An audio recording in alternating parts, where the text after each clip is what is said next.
Moya, de Sinaloa. Y lo felicito porque da la cara, no dejó pasar ni un día, porque no hay casualidad.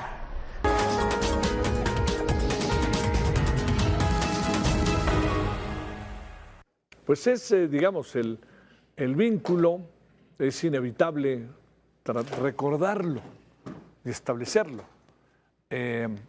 Rubén Rocha Moya, ¿sabe qué? Un día le preguntaron, oiga, gobernador, ¿y usted cómo lo hizo para ganar la encuesta? Dice, no, hombre, yo no gané la encuesta, a mí me puso López Obrador. Oiga, así lo dijo, ¿eh? Oiga, señor, ¿cuándo cree que se vaya a acabar la lucha aquí entre Mayitos y Chapitos? Pues cuando se dejen de pelear. O sea, esos desplantes van sumando, ¿no? Van sumando en la opinión pública, van sumando entre las y los sinaloenses y también junto con las otras cosas. O sea, ¿por qué se alarga un conflicto como el que vive Sinaloa? ¿Por qué se alarga? ¿Por qué no se le frena? ¿Por qué no hay un alto? ¿No? 2 años, 2 años. Esa es una de las partes en las cuales la sociedad entera, todo México lo vio y todo México estaba atento, sobre todo Sinaloa, a tal grado que en Sinaloa a veces celebran Año Nuevo a las 4 o 5 de la tarde, porque si salen a las 12 de la noche va a saber qué pase, ¿no? Todas estas cosas suman y obligan, visto desde fuera, por lo que significa el que haya un estado de tanta impunidad que tenga que ver con fuerzas de la delincuencia organizada. Y más cuando pasó lo de Ovidio, cuando se lo llevan a Estados Unidos, cuando seguramente empiezan a hablar, cuando secuestran al Mayo Zambada y se lo llevan para allá. Era más importante de repente preguntarse por qué se llevaron al Mayo Zambada y reclamarle a Estados Unidos que lo que había pasado acá adentro. Las dos cosas eran igual de importantes. Pac.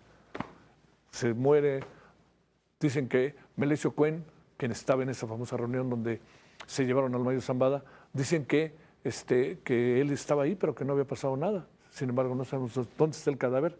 Y a los 2 días nos dijeron que había muerto en un asalto en una gasolinería. A tal grado que la Fiscalía General de la República dijo, no, oigan, espérenme, ahora sí que traigan a los fielders, ¿no? Pues eso no puede ser, no pasó eso. Renunció la fiscal del Estado. ¿Y qué pasó? Nada. Entonces, suman cosas.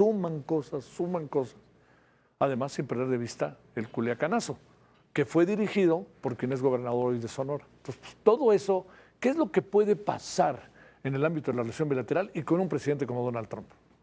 Pues inmediatamente los ojos se voltean para acá. Y si ven que acá no se pasa nada y que sigue en la mayor de las tranquilidades el gobernador, pues tarde que temprano viene la investigación y pasa todo esto. Y vinieron a hacer investigación seguramente. Lo sabremos tarde que temprano.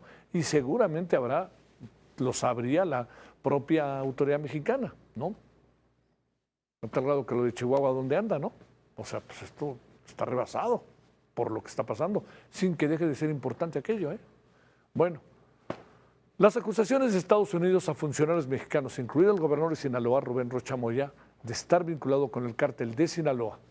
Eso es lo que hoy tenemos. Y saludamos, y es un extraordinario momento, siempre lo es, pero hoy es un extraordinario momento por toda la película que tiene y ha trabajado a lo largo de mucho tiempo Víctor Sánchez, académico de la Universidad Autónoma de Coahuila. Víctor, te saludo con mucho gusto. ¿Cómo has estado? Muy buenas noches. Hola Javier, muy bien, encantado de estar en tu programa como siempre, a la orden. Oye, a ver, déjame empezar con una pregunta quizás muy básica. Tú te has dedicado a investigar a lo largo de toda tu vida el tema del narcotráfico. Los cárteles en México, cómo se mueven para un lado, para otro lado, para otro lado. Su relación con los entes políticos de la sociedad mexicana. Su presencia en empresas, su presencia en el mundo. ¿Cuál fue, así digamos, 2, 3 cosas que aparecieron en tu cabeza cuando te enteraste que era cierta? Yo pensé que había sido un borrego, pensé que era cierta la acusación en contra de 9 diferentes sinaloenses, o personas que trabajan en el gobierno de Sinaloa, incluyendo la alcaldía, y la acusación contra el gobernador. ¿Qué es lo que te sorprende, no te sorprende? ¿Qué ves de entrada para iniciar la conversación? Mira, para empezar, pues no me sorprendió la acusación. O sea, si, digamos, me gustaran las apuestas y me hubieran preguntado ¿por qué gobernador apostarías que sería el primero por el cual Estados Unidos plantea una acusación? Yo, con base en el conocimiento que tengo, hubiera apostado sólidamente por Rubén Rocha Moya. Por muchas de las cosas que has mencionado, es decir, desde su campaña ya habían surgido estas voces de que opositores fueron secuestrados un día antes de la votación, de financiamiento ilícito, de cómo se llama, influencers ligados a los Chapitos participaron en su campaña y que luego esos influencers fueron perseguidos por la Malliza, la propia carta de Ismael El Mayo Zambada, y el hecho de que a final de cuentas Sinaloa tiene una dinámica de varias décadas de infiltración de las instituciones políticas, digo, y que va más allá de Morena y del gobierno actual. O sea, es decir, a lo largo de los años ha habido muchos políticos de Sinaloa que han sido acusados de trabajar para el propio cártel, que se creía que sus campañas habían sido financiadas por el crimen organizado. Con Rocha Moya estas acusaciones eran más abundantes. Y entonces, digamos, no me sorprende la situación que está sucediendo. Lo que sí me sorprende es esta falta de cautela diplomática del gobierno de la República, de la Secretaría de Relaciones Exteriores, de la Fiscalía, del propio Morena, al salir, digamos, si bien no salen a defender a Rocha Moya y se van bajo el argumento de que pues no se ha presentado evidencia, e incluso la fiscalía va más allá y menciona esto de que no se cuidó la secrecía y se hizo público, o incluso hay mensajes como el de Citlali Hernández que sí habla de que se trata de un ataque a la soberanía y al movimiento de la transformación. Creo yo que meter las manos al fuego por Rocha Moya es, por decir poco, arriesgado, derivado de que pues en cualquier momento se podría presentar evidencia que haga quedar mal o descolocados a estas declaraciones que pudieron ser más cautas, en el sentido de, bueno, vamos a tener comunicación con autoridades de los Estados Unidos, con el Distrito Sur de Nueva York, con el Departamento de Justicia, y pues con base en ello ir trabajando. Oye, es que la salida de la Cancillería, además desconociendo un poco lo que significan estos 60 días para entregar pruebas, etcétera. Y por otra parte, el vocero, el que era abogado, que ya es abogado ahora, de la Fiscalía General de la República, lo único que acaban haciendo es desacreditar las acusaciones sin que tengan toda la película del asunto, ¿no? Y más bien colocando una, digamos, indirectamente esto que es soberanía, acusaciones, etcétera. Lo que quieren es acabar con el movimiento, todo este tipo de cosas. No viene de ellos, pero viene de un entorno que sí va por ahí.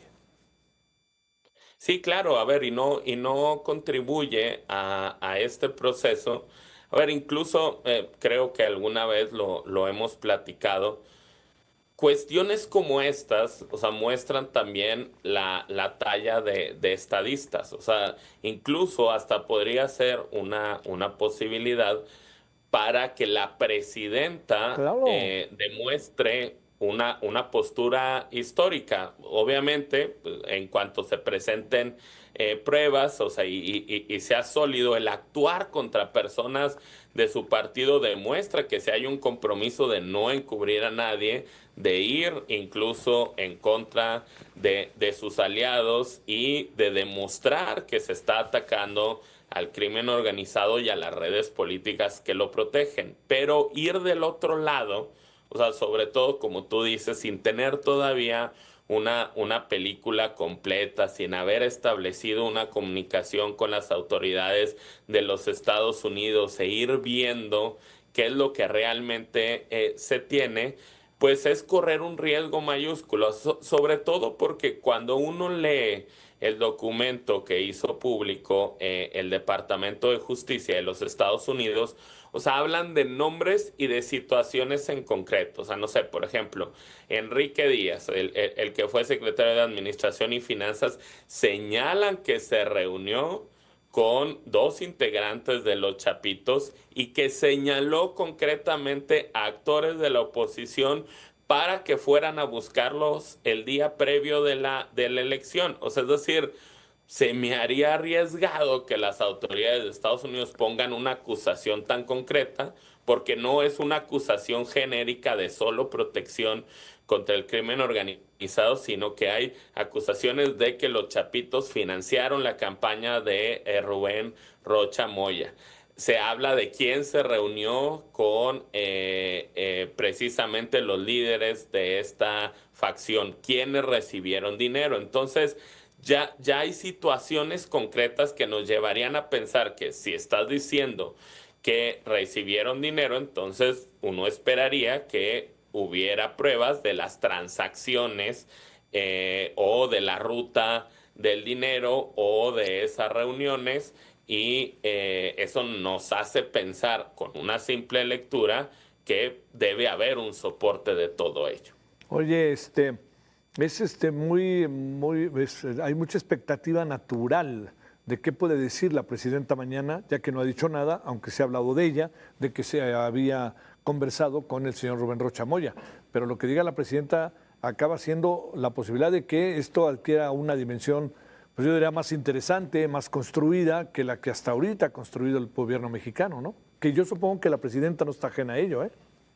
Sí, claro, por supuesto. Es decir, mañana la presidenta tendrá quizá una de sus conferencias mañaneras más importantes, porque también va a servir para un poco su legado histórico, o sea, de Claro. cómo afronta estas situaciones límite. Digo, por ejemplo, a mí me resultó chocante que la fiscalía haya salido con un video grabado y no con una conferencia de prensa para poder responder preguntas de la prensa, que no haya salido Ernestina Godoy. O sea, es decir, le están dejando toda la carga a la presidenta el día de mañana. O sea, su gente o sus aliados, digo, porque se asume que la fiscalía es autónoma, aunque en este país hay serias dudas de ello. O sea, le están dejando toda la carga a la presidenta, y pues seguramente quienes asistan de la prensa, pues las preguntas serán complicadas, y pues obviamente va a ser una prueba de fuego para la mandataria. Ahora, una última cosa. La acusación coloca una decisión que tiene que tomar el gobierno mexicano, ¿no? Porque le piden al gobierno mexicano que lo detenga con fines de extradición. El gobierno mexicano tiene salidas todavía. Leo ahí, conozco de algo, etcétera. Una salida es que la propia presidenta diga, lo vamos a revisar aquí en México con bases acusaciones y buscar la manera de negociar algo. Pero el problema está en que para el gobierno mexicano no creo que sea el primero y el último, sino que aquí podrían venir cosas porque Estados Unidos, como el otro día decías, Víctor, no alcanza a ver que el gobierno mexicano esté trabajando este asunto. No, a ver, todo indica que es el primer caso, o sea, hablando de Sinaloa y estas 10 personas, de varios que probablemente van a venir, y que cada uno va a ser una prueba distinta para el gobierno mexicano. Y lamentablemente esto se enmarca en la beligerancia discursiva de Donald Trump y de muchos funcionarios de su gobierno. Es decir, ya en el pasado acusó, sin que hubiera estas situaciones de por medio, de que el narco gobernaba México o que la presidenta le tenía miedo a las organizaciones criminales. Digo, ya no quiero pensar cómo van a escalar las declaraciones de Trump y de personas de su gobierno si, digamos, no ven que hay una reacción por parte del gobierno mexicano. Bueno, Víctor, lo que se viene, ¿verdad?